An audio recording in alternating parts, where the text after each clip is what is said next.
Hey guys, this is Jim from NoBSing.us. I'm here with two pro fighters, Scott Fairlamb to my left and Mike Medrano to my right. Both these guys are fighting on Ring of Combat. You're on the September 24th card, both you guys? Correct.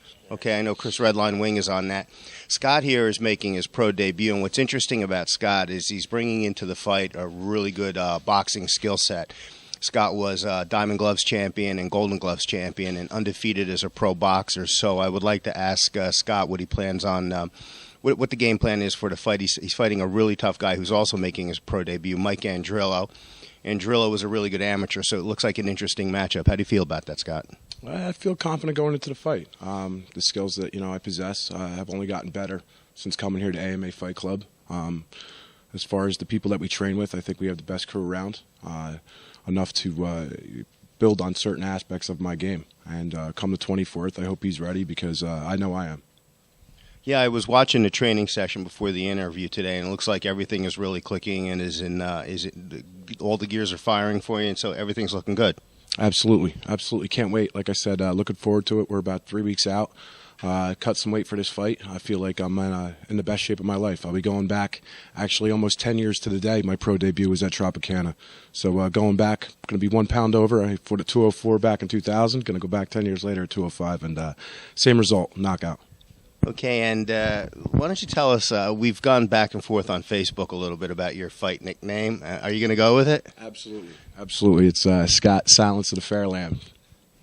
And I've seen you've actually got a little graphic with the Hannibal Lecter mask. Is that true? Yes, yeah, that's correct. A good family friend came up with it. And, the logo seems to be really sticking. Come on, why don't we go with something a little bit more original, like Scott the Pitbull? You know, there's only 500. There's only about 500 of them guys out there, but it is what it is. I'm just a guy getting out there that's fortunately blessed to be doing what I'm doing right now and fighting. I've got a couple great sponsors that are out there helping me out and enabling me to do this. I got Nutrition Zone, who's really helped me out with my supplements. I got Dr. Tom Bajuri Cairo. Rockaway Dental, Acme Contracting, just to name a few, and the list is going to grow. That's just going into my my first fight, but stay tuned because this is something that's going to be big. Good. I'm looking forward to seeing you fight. Thank you, Scott. Okay. Over here to my right, I have just slide in a little bit, Mike. A seasoned pro fighter, Mike Medrano, who's also fighting on the same card as Scott and Chris Wing. Mike, you were originally scheduled to fight a really tough opponent, Ed Geeds. From what I understand, Ed Geeds is going to be fighting on the Bellator show in October in Philadelphia, the same card that Huerta and Alvarez are on. So how do you feel about Geeds pulling out of the fight? Well, I actually know Geeds. Cutting weight and being right next to him. I mean, he's a big dude just like myself, so going down to 55, I was excited to fight him. He was undefeated. Great jiu-jitsu. A good challenge, for me to get down, to cut from 170 to 155 and then fight someone who's undefeated. It would have been a good test. For whatever reason, he pulled out, and he ended up taking something else, another opportunity. I don't know, what that reason was, but now they give me someone who is lesser of an opponent, less experienced, but he supposedly is very good. So we'll see what happens. Did you have to change up your game plan at all, going from Geeds to this to the new opponent? You know what? Right now, my focus is just making weight, and then the game plan is just being the best that I can be. I really don't think, at 55, 60, even 70, people have to match up to me, what I bring to the table. So I'm not worried about game planning. I'm just trying to be the strongest, the fastest, the most experienced in jiu-jitsu and all the other aspects of martial arts that I can be and get better as I'm growing with AMA Fight Club. I mean, I just feel like there's no end to how much I'm growing, so it's going to be good.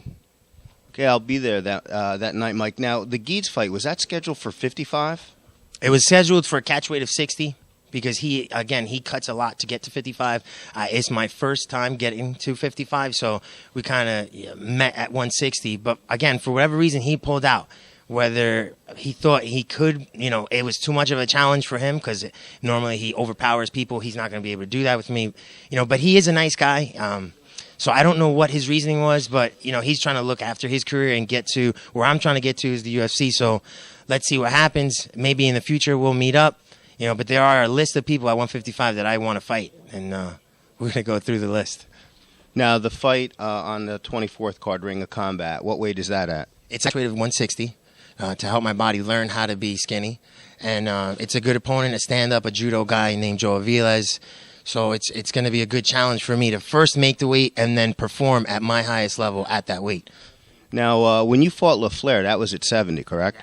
I was at 70, and he's 6'2". He probably was like 183 or 84 at the time that we fought.